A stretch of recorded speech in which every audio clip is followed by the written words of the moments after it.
15절.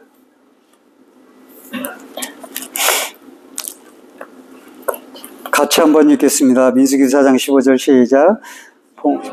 떠날 때에 아론과 그의 아들들이 성소와 성소의 모든 기구를 덮는 일을 마치거든 고아 자손들이 와서 맬 것이니라. 그러나 성물은 만지지 말라. 그들이 죽으리라. 희망 물건 중에서 이것들은 고아 자손이 맬 것이며. 아멘. 법궤에 대한 말씀인데요. 어깨에 매는 축복이라는 제목으로 말씀드리기를 원합니다. 이스라엘 백성들은 세계의 중심은 이스라엘이라고 보는 거죠. 그리고 이스라엘의 중심은 예루살렘이고 예루살렘의 중심은 성전이고 성전의 중심은 지성소다. 지성소 6평에 있는 딱 하나 들어가 있는 이 지성소 안에 있는 건 법궤. 그러니까 지성소의 중심은 법궤다. 그래서 이 법궤가 온 우주의 중심이라 이렇게 보는 것이죠.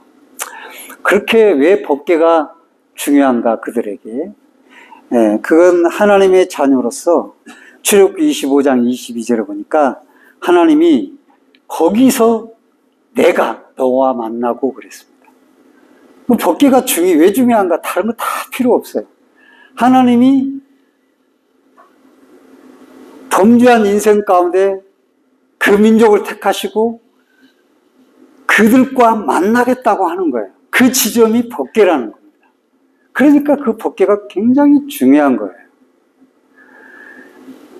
다른 이유 때문이 아니라 다른 많은 것들이 있지만 하나님과 만나는 그것보다 더 중요한 게 없어요. 그 만남이 단절되면 그건 죽음이에요. 구원이 없어요. 그렇기 때문에 하나님과 만나는 문제를 해결해 주는 이 법궤가 아주 중요했던 것이죠. 신약의 중보자는 예수님이시고 구약의 중보자는 사람들은 모세라고 막 그렇게 모세는 중보자가 아닙니다. 법궤가 구약의 중보자입니다.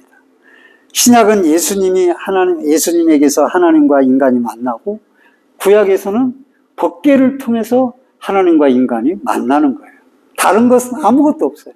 만일 법궤가 없다면 그 시온소에 시가 없다면은 하나님이 그들의 죄에 은혜를 베풀 수도 없고 오실 수도 없고 임재할 수도 없고 함께할 수도 없는 거예요. 그만큼 법궤가 중요한 거예요. 그런데 지금 그 법궤가 지금 그런 법궤가 없어. 사라졌어. 언제 사라졌냐? 역대하 5장 10절에 보니까 그런 말씀이 있어요. 법궤가 있는데 쌍난 지팡이와 만나는 없고 두 돌비만 있더라 그랬어요. 그러니까 솔로몬 시대에는 성전을 건축하고 옮길 때에 솔로몬 성전에 옮길 때에 두 돌비만 그 안에 법궤가 있었어요. 법궤 안에. 그리고 법궤가 존재했었어요. 근데 언제부턴가 역사 속에서 법궤가 사라졌어요. 이 법궤를 찾으려고 모든 이스라엘 사람들이, 역사학자들이 수많은 곳을 찾고 지금도 그 법궤를 찾아 헤매고 있습니다. 근데 법궤가 사라졌어요. 언제 사라졌는가? 이제 대부분 추측이에요. 에레미야 시대 때, 그 바벨론이 침공했잖아요. 그때 에레미야가 동굴에 거하고 있었는데, 그 동굴에 아마 옮겨놨을 거다. 그런데 그 동굴에 한물 두고 하면서 법궤가 사라졌을 거다. 이렇게 주장을 합니다. 근데 그게 주장이죠. 근데 또 에티오피아 가니까 그 에티오피아의 언약궤를 모시는 사람들이라는 또 책이 있어요. 그러니까 그 에티오피아에 간 건 아닌가? 뭐 이렇게 로마에 있는 건 아닌가? 시내산에 있는 건 아닌가? 여러 가지 추측들이 난무합니다. 근데 이스라엘 사람들이, 유대인들이 솔로몬 성전, 그 다음에 스룹바벨 성전, 이 성전이죠. 제3의 성전, 헤롯 성전은 성전 취급을 안 한다는 거예요. 무너졌어. 그 말고 스룹바벨을 이어서 에스겔이 꿈꾼 성전을 제3의 성전으로 보고 그 성전을 건축하려고 다 준비해 놨어요. 그래서 물두멍도 만들어 놓고 번제단도 만들어 놓고 또 뭐 떡상도 만들어 놓고 잔도 촛대도 만들어 놓고 다 만들어 놨어요. 근데 뭐가 없어요? 법궤만은 만들면 안 되거든요. 성경에 법궤는 만들지 말라고. 그러니까 법궤를 찾아야 성전을 건축하려고. 그래서 법궤가 없는 거예요. 그러니까 성전을 건축을 못하고 있다고 역사학자들은 지금 말하고 있어요. 그럼 왜 하나님이 그 법궤를 없이 하셨을까? 왜 두지 않았을까? 예수님이 법궤신데, 예수님이 법궤의 실체신데, 법궤는 예수님 오실 때까지 그림자의 핵심인데, 아니 만일 예수님 오셨는데도 법궤가 존재하면 이스라엘 백성들은 계속 율법을 고수하고 피해 제사를 드리며 심지어는 법궤를 신성시하다 못해서 우상시하게 될 것입니다. 법궤는 우상이 아니에요. 예수님 오시면 끝이에요. 근데 그걸 우상시할 것이란 말이죠. 그러니까 하나님께서 법궤를 아예 사람들이 찾지 못하도록 없애버리신 건 아닌가. 그런 생각을 해보는 것입니다. 어떻게 없으니까 없는 것이죠. 그래서, 우리는 그렇게 법궤가 없는 것을 에레미야는 없어질 것을 알았는지, 에레미야 3장 16절에 이런 말씀이 있어요. 여호와의 말씀이라 너희가 이 땅에서 번성하여 많아질 때에는, 그러니까 예수 믿고 예수 믿는 하나님의 영적 이스라엘 백성들이 많아질 때에는 사람들이 여호와의 언약궤를 다시는 말하지 아니할 것이며 생각하지 아니할 것이요 기억하지 아니할 것이요 찾지 아니할 것이요 다시는 만들지 아니할 것이며 라고 에레미야가 애언을 했어요. 에레미야 3장 16절에. 그러니까 에레미야는 영적으로 이 법궤가 없어질 것을, 그리고 새로운 법궤가 오실 것을 성령을 통해 하신 말씀인 거죠. 법궤를 그렇게 법궤가 사라지고 없어진 거죠. 말세가 되면 법궤에 대해서 말하지 말고 생각도 말고 기억도 말고 찾지도 말고 만들지도 말라 예언이 되어 있습니다. 왜? 실체가 예수님인데, 예수님 오셨는데 무슨 그림자가 자기가 막 실체라고 다니면 안 되잖아요. 제사제도가 또 복원되면 안 되잖아요. 우상이 되면 안 되잖아요. 그래서 그런 거죠. 그런데 우리는 그런 거 다 상관이 없죠. 우리는 법궤의 실체이신 예수님. 그래서 오늘 우리는 오직 예수인 거죠. 구약시대에 이렇게 법궤가 어떻게 이스라엘 백성들과 함께 했나를 살펴보면서 오늘 우리 신약시대에도 법궤이신 예수님을 어떻게 함께 예수님과 살아가야 되는지를 우리가 추측하고 또한 생각해 볼 수가 있는 거죠. 그럼 법궤는 어떻게 했습니까? 법궤는 예수님 법궤의 역할을 보면 모든 이스라엘 백성들에 앞서간 거예요. 언제나 앞서. 이스라엘 백성 행진할 때 법궤보다 앞서가면 안 되는 거예요. 법궤가 앞서갔어요. 그것이 핵심 역할 중에 핵심적인 역할이에요. 그래서 우리가 잘 알다시피 요단강을 건널 때도 앞서가서 요단강을 갈랐고, 여리고를 무너뜨릴 때도 법궤를 앞세워서 열쇠바퀴를 돌았고, 가나안 점령 시에도 법궤를 앞서서 갔고, 광야에 38년을 지날 때도 이동할 때 법궤가 앞서서 이동을 했던 것을 보게 되는 것입니다. 그래서 우리들이 민수기 10장 30절에 여호와의 산에서 떠나 3일 길을 행할 때 여호와의 언약궤가 그 3일 앞길에 앞서 행하며 그들이 쉴 곳을 찾았고, 그렇게 말씀하죠. 그러니까 야 이동하자. 그럼 법궤가 먼저 갔다 이겁니다. 그래서 우리는 우리의 삶에서 누가 앞서가야 돼요? 우리 주님이 앞서가야 돼요. 그 법궤예요. 신약의 법궤이신 예수님이 나의 삶에 앞서가야 되는 거죠. 그래서 그 주님이 앞서 가니까, 앞서서 우리의 삶에서 인도하고 앞서 가니까 우리는 뭐 하면 돼요? 주님의 뒤를 따라가면 되는 거예요. 근데 우리가 너무 강해, 고집이 세고, 이스라엘 백성들도 아이씨 법궤가 가는 대로만 가야 되는 거야.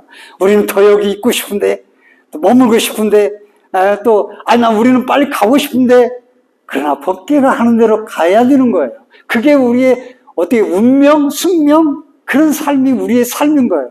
잘났다고 해도 소용없어요. 앞서간다고 해서 그게 앞서가는 게 아니에요. 다시 또 가면 반드시 넘어지거나 실패하게 되는 거예요. 그러니까 여러분, 우리들이 주님이 우리를 앞서가니 우리가 무슨 걱정, 염려와 근심이 있어요. 그냥 마음 편히 그냥 아이고 할렐루야 주님 감사합니다. 주님 따라가면 되는 삶이 우리의 삶인데 뭘 광야에서 무엇을 마실까 먹을까 막 걱정을 해요. 아이고 그럴 게 없이 그냥 가면 되는 거예요. 주님이 우리 앞서가십니다. 우리는 따라가면 됩니다. 할렐루야. 그게 우리의 삶인 거예요.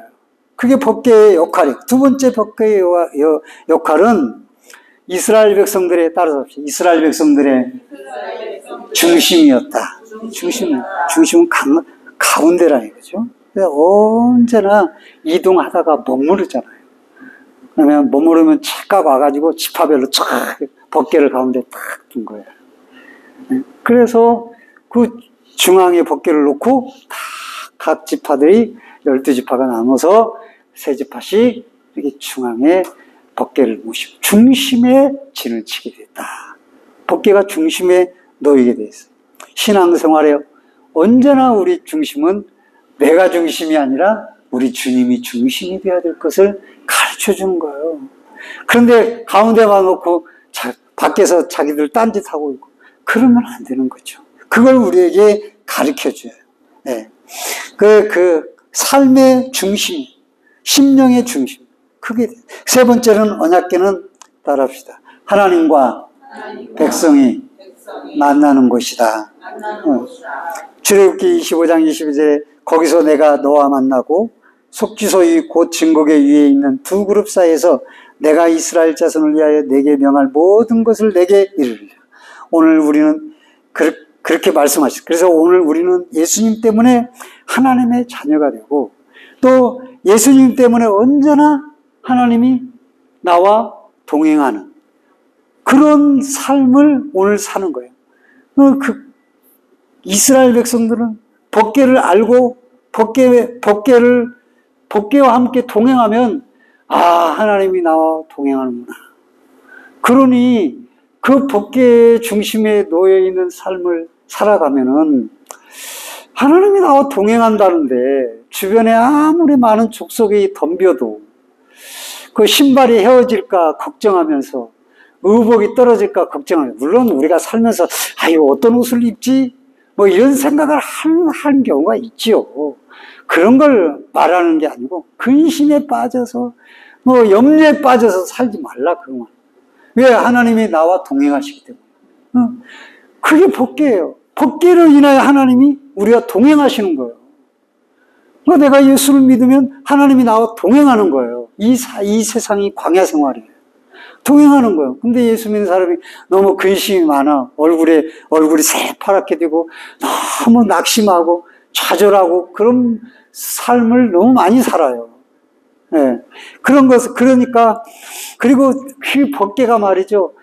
중심이 하나님과 만나는 곳인데도 불구하고 하나님은 없는 것처럼 그렇게 살아. 그러니까 잘못된 삶을 사는 거죠. 네? 내가 이런 설교를 싫어하는데 지금 하고 있는 거예요. 네 번째로는 구약 이스라엘 백성 법궤를 잘 섬길 때 어떻습니까? 승리의 축복을 받았어요. 법궤가 가는 대로 가면 요단강도 열렸다니까. 여리고도 무너졌다니까. 법궤가 앞서가니까 무너진 거예요. 여리고는 누구든지 무너뜨리지 못할 거라고 그 당시에 그렇게 견고한 성읍이에요. 여리고 두께가 6m래요. 그런데 그게 무너진 거예요. 돌았는데 무너진 거예요. 그러니까 법궤가 앞서가고 법궤를 중심으로 삼으면 승리하고 이기고 축복을 받는 거예요. 근데 그렇지를 못하는 거예요. 그 표식으로 하나님이 해달의 가죽으로 덮으라 그랬어요. 해달의 가죽으로. 성전의 기구들은 벗개만 아니라 다 해달의 가죽으로 다 덮도록 했어요. 그래서 이동을 시켰어요. 왜 해달의 가죽으로 덮으라고 했는가? 뭐 소가죽도 있고 양가죽도 있고, 양가죽이 많잖아요. 양을 키우니까. 유목민이니까. 옮겨 다니면서 양들 키우면서 그 양으로, 그 소로, 그걸로 가죽 벗겨서 입히면 쉽지. 구하기 힘든 해달의 가죽으로 했어. 해달의 가죽이 뭐가 더 좋은가? 그렇게 큰 차이가 없을 거예요. 그런데 해달은 이게 말이죠. 제가 어떻게 알겠습니까? 법계를 연구한 사람이 하는 얘기죠. 육지에 있으면 족제비와 같고, 물에 있으면 수달과 같고, 바다에 있으면 해달이라 이거예요. 그래서 옛날에 로마의 장병들, 또 고대의 장병들이 전쟁에 나갈 때, 출전할 때 장군들한테는 해달의 가죽옷을 입혔다 이거예요. 그럼 뭡니까? 승리하고 돌아오라 이거예요. 탈취물을 가져가고 돌아오라. 그래서 그 해달의 가죽을 입혔다는 거예요. 그래서 그 해달의 가죽으로 이 성물을 덮고 법궤를 덮었지 않나, 이렇게 생각을 하는 거예요. 그 의미가 어떤 걸 성경에 말씀해 주지 않으니까. 그런데 분명한 것은 법궤를 잘 모신 오베데돔이 복을 받았어요. 할렐루야. 법궤를 앞세우고 나갈 때 여리고성이 무너졌어요. 할렐루야. 문제가 해결됐어요. 법궤가. 그래서 승리가 왔어요. 그래서 해달이 승리를 상징하기 때문에 해달 가죽으로 입히지 않았나라고 추측을 하는 거예요. 그러나 저는 해달의 가죽이 그런 상징을 가지고 있다라고 하는 것은 의심할 필요는 없어요. 그렇다고 법궤만 앞세우고 간다고 되는 게 아니라 법궤의 해달을 다 덮고 하는 그 속에 우리들이 법궤를 따라 법궤의 정신을, 의미를 알고 그 법궤를 잘 섬길 때 복을 받았다는 걸 우리는 다 알죠. 그래서 법궤를 잘 섬길 때 승리와 축복을 받는다라는 것을 가르쳐 주는 거예요. 그런데 이스라엘 백성들이 이제 법궤를 잘 모시고 감으로 우리들이 잘 섬길 때 죄를 이길 뿐만 아니라 오베데돔의 집처럼 복을 받을 수 있다고 하는 것을 이스라엘 백성들이 가르쳐 준 거죠. 그리고 다섯 번째로 보면 그 해달의 가죽을 덮는 것이 끝이 아니라 그 위에 청색 보자기를 하나 더 덮었어요. 법궤를 아카시아 나무로 해서 금으로 포장을 했어요. 아카시아는 우리의 인성을, 예수님의 인성을 가리키고, 금으로 포장한 건 예수님의 신성을 가리킨다. 여러 가지 의미가 있고 하죠. 근데 왜 다른 선물들은 해달만 가죽 덮으면 끝인데 왜 법궤는 청색 보자기를 덮었냐 이거야. 그거 하나만, 법궤만은 성경에 딱 법궤 하나만 해달의 가죽 위에 청색 보자기를 덮도록 명령하셨어요. 그래서 청색 보자기를 순청색을 덮어서 이동을 깰 때에서 이동을 시킨 겁니다. 그러면 청색 보자기는 당시 뭘 상징했냐? 따라서 생명이에요. 그러니까 이 법궤를 모시고 살아가는 삶이 우리의 생명이다. 예수님은 우리의 생명이 되신다고 그래요. 우리 생명이시잖아요. 그러니까 이 예수님이 우리에게 주시는 가장 큰 축복은 우리의 건강도 아니요, 우리의 문제 해결도 아니요, 죄를 해결해 주시고 우리에게 새 생명을 주신 영생이거든요. 그것이 우리의 축복이거든요. 그러니까 이 청색 보자기는 생명을 가리키는 거예요. 그래서 우리가 예수를 믿으면 우리의 이름이 생명책에 기록되는 축복을 받은 사람들이 저와 여러분인 줄 믿으시기 바랍니다. 그렇게 축복을 받았는데 그렇게 생명책에 우리가 기록된 축복을 받은 우리의 삶이 생명력이 없다고 하는 것은 조금 아니잖아요. 그러니까 우리는 너무 저부터도 너무 이런 눈에 보이는 세상의 삶에 너무 지치고 너무 또 쉽게 이렇게 마음이 처지고 말이죠. 얼굴에도 생명력이 없어. 그러면 안 되는 거죠. 아니, 내 이름이 생명책에 기록되어 있는데 내 삶이 쭉 쭈그러져 있으면 안 되잖아요. 네? 우리가 뭐 근심하고 염려할 때가 있지만은 우리의 근본은 생명이 있는 자들이. 할렐루야. 그러니까 생명력이 있어야죠. 네? 벌써 딱 보면 아, 이거 죽게 생겼다 알잖아요. 벌써 저건 생명이 다 끊어졌네. 원기가 다 무너졌어. 이거 회복할 수 없어. 다 아직 화강반조야 현상이야. 이렇게 있잖아요. 그러나 생명력이 있는 거, 아, 이거 살 것 같아. 그런 게 있잖아요. 왜? 생명력이 있기 때문에.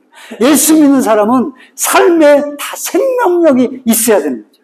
그래서 사람들 사이에서도 생명력을 보여줄 수가 있어야 되고, 어느 직장에서도 생명력을 보여줄 수 있어야 되고, 사람과의 관계에서도 생명력이 나타나야 되고, 자녀들 가운데서, 가족 가운데서도 모두가 다 생명력을 유지해야 되는 거예요. 그래서 언제나 생명력이 솟아나와야 돼요. 그게 생명책에 기록된 그 주님의 백성들이에요. 그래서 보세요. 예수님을 생명으로 모신 신약교회의 성도들이 어떻습니까? 우리가 알다시피 카타콤에 살면서도 그 얼굴에는 근심이 떠나가고 생명력이 넘쳐서 그 모든 순교 앞에서, 그리고 그 핍박 능히 이기고 채찍을 능히 이기고 승리해서 노마를 점령시키지 않습니까? 그게 바로 예수 믿는 사람들의 생명력인 것입니다. 오늘은 돈이 있으면 생명이, 아파트 몇 평 살면 생명이 있고 그런 게 아닙니다. 오늘 우리 예수 믿는 사람은 저와 여러분 생명력, 예수님이 생명이시기 때문에 그 생명력이 여러분에게 있음을 기억하고 생명력이 넘치는 삶을 사시기를 주의 이름으로 축원드립니다. 그게 우리의 삶이에요. 마지막으로 어깨에 매여야 된다는 것입니다. 이것은 법궤에 대한 마지막 명령입니다.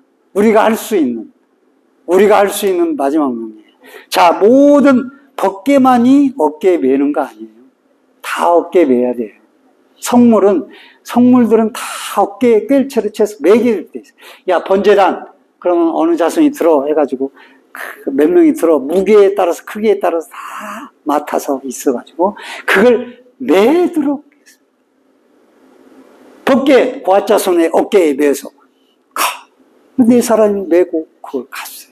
어깨에 매도록. 모든 성물은 무조건 법궤만 아니라 어깨에 매도록 했습니다. 여러분, 술에 힘은 되잖아요. 아, 끌고 갈 수도 있잖아요. 야, 이 밑에 바퀴다는 걸 해. 그냥 끌자. 어깨 매려면 얼마나 힘들어. 하고 끌고 가면 되잖아요. 아니면 술에 실면 얼마나 소도 많겠다고 얼마나 편하고 좋겠어요. 말이라도 좀 특별한 말 좀 구해가지고 쌍두마차는 못하더라도 쌍두마차 한 마리라도 해서 법궤를 다 넣고 갈 수도 있잖아요. 그러나 그것은 규례가 아니고 말씀이 아니에요. 어깨에 매도록 되어 있어요. 왜 성전은 다 모든 걸, 성전 기구들은 어깨에 매도록 했느냐라고 하는 것이죠.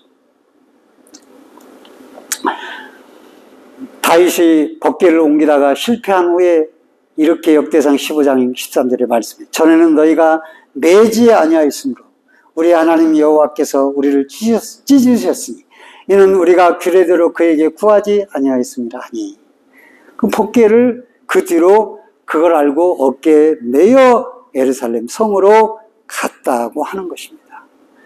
여러분, 우리의 삶에는 다 매여야 할 것이 분명히 있어요.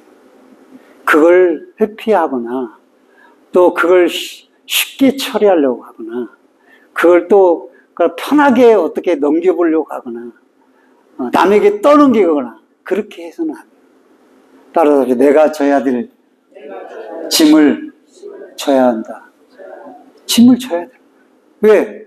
그것이 그 백성이 할 일이며 그렇게 질 때 그게 축복인 거예요. 우리 주님이, 우리가 예수님을 섬긴다는 것은 십자가를 지고 예수님을 따라가는 삶이에요. 우리가 그 무서운 십자가를 지고 가는 건 아니에요. 그 십자가는 우리 주님이 지셨어요. 그런데 주님이 뭐라고 말씀하셔요? 누구든지 나를 따라오고 그러면 자기 십자가를 지고, 자기를 부인하고 자기 십자가를 지고 나를 따를 것입니다. 자기를 부인하는 거, 자기를 내버리는 짐이에요. 그리고 가정에도 내가 져야 될 짐이 있어요. 부모가 자녀들을 위해서 져야 될 짐이 있어요, 분명히. 그것도 십자가인 거예요. 그리고 남편을 위해서 져야 될 짐이 있고, 아내를 위해서 남편이 져야 될 짐이 있는 거예요. 이걸 감당해 줘야 되는 거예요. 사회에서도 그 일원으로서 자기가 져야 될 짐이 있는 거예요. 이게 바로 십자가인 거예요. 교회에서도 물론 해야 될 일이 있는 거예요.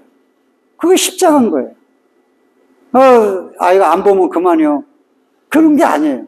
자기가 그런 짐을 질 때에 그것이 그 백성의 축복인 거예요. 그 짐을 안 질 때 어떡하겠어요? 수레해야지, 실어야지. 수레에 실면은 문제가 되는 거예요. 그래서 우리는, 나는 왜 이래? 나는 왜 이렇게 힘들어? 저런 거, 너 때문에 힘들어, 뭐 때문에 힘들어, 이렇게 말을 많이 하지만은, 하나님이 나에게 감당할 시험밖에 주지 않으셨는데, 이건 내가 감당할 수 있는 거야. 내가 힘들고 어렵지만, 이건 나에게 맡겨주신 짐이야. 그렇게 생각하고 그 짐을 져야 되는 거예요. 그리고 그 짐을 질 때, 따라잡시다. 행복한 마음으로. 감사한 마음으로. 내게 짐을 주신 거야. 여러분, 우리 눈에 남들은 다 좋게 보이고 아무것도 없는 것 같죠? 다 짐들이 있어요. 하나님은 이 땅에 있는 거 다 그냥 죄의 짐은 주님이 지시지만은 그 나머지 각자 맞게 짐을 지도록 하나님 하셨어요. 그래서 누구나 다 보세요. 아기를 놔놓고 짐을 안 지니까 아기가 어떻게 돼요? 죽잖아요. 그것은 그 인생에 얼마나 힘들겠어요. 안 되는 거예요. 하나님 우리에게 다 각자의 짐을 주셨어요. 그러니까 우리 믿는 사람은 그 짐을 무겁다 하거나 그 짐 때문에 원망하거나 불평하거나 그러지 말아야 돼요. 하나님이 이걸 나에게 지도록 하셨구나. 감사합니다. 지고 갑니다. 그렇게 지고 갈 때 하나님이 따라잡시다. 분명히 축복을 주신다. 우리에게는 무거웠고 힘들고 그런 것 같은데 하나님은 그 고난을 복으로 바꿔주시는 거예요. 그 짐을 감당할 때. 그러니까 이건 내 짐이다. 아이고 무겁다. 원망하고 남의 인생이 이래. 이러지 말고 감사함으로 그 짐을 지고 가라. 이놈의 밖에 이동하는 것 힘들어 죽겠구만. 이 자갈길 말이죠. 왜 이걸 이렇게 하라는 거야. 수레를 끌고 가지. 그게 아니에요. 기쁜 마음으로. 그런데 그 법궤가 하나님을 모시고 가는 그게 하나님이 주신 법궤인데 그걸 메고 가면서 불평하고 원망하면 하나님이 기뻐하시겠어요? 각자 우리에게 져질 주님이 있는데 자기를 부인하고 십자가를 지라고 했는데 그 짐을 지고 가야 되는데 나는 귀찮아. 나는 안 하고 싶어. 이렇게 하면은 그것이 그 사람의 복이 되겠냐 이거예요. 그래서 나에게 져야 될 짐이 내게 떠넘겨줄 수도 있어요. 그럴 때 다른 사람을 회피할 때 내가 지겠습니다. 라고 그걸 지어요. 그 대신 감사하며 행복한 마음으로. 이 땅 사는 거 별거 없어요. 다 나이 먹으면 다 언젠가. 그런데 그렇게 마음을 쓰고 짐을 져줄 수 있는 상대가 있다라는 것도 어떻게 보면 행복한 거예요. 감사한 일인 거예요. 그 짐을 말하는 거예요. 누구든지 나를 따라 자기를 부인하고 자기 십자가를 지고 나를 따를 것이니라 라고 말씀하셨어요. 여러 가지 짐들이 있을 것입니다. 오늘 또 예수님 때문에 살아가는 우리들 삶 속에 속썩을 일도 있고요. 또 남들 보기에 부끄러운 짐도 있을 수 있고요. 사회생활하면서 이리저리 부딪히는 짐들도 있을 것입니다. 그러나 그 짐들을 매는 것은 어쩌면 감사한 일이요. 어쩌면 그것이 축복을 위한 일이요. 내가 복된 일이요. 그것을 회피하는 것은 주님이 맡겨준 십자가를 벗어 던지는 복되지 못한 삶인 거예요. 그래서 2024년은 내가 져야 될 짐이 뭔가 생각해 봐야 돼요. 그래서 저 사람은 내가 좀 짐을 좀 져주는 게 좋겠구나. 이 부분은 내가 좀 감당해서 짐을 져야 되겠구나. 눈에는 그 짐을 지면 손해고 힘들 것 같아요. 그러나 보이지 않는 축복이 반드시 준비되어 있는 거예요. 그러므로 2024년도 하나님이 내게 맡겨진 짐이라고 생각하면 그것을 망설이지 말고 지되 감사하며 행복한 마음으로 또박또박 걸어가실 때 하나님이 저와 여러분의 가정에, 여러분의 삶에 축복으로 허락해 주는 줄 믿으시기를 주의 이름으로 축복합니다.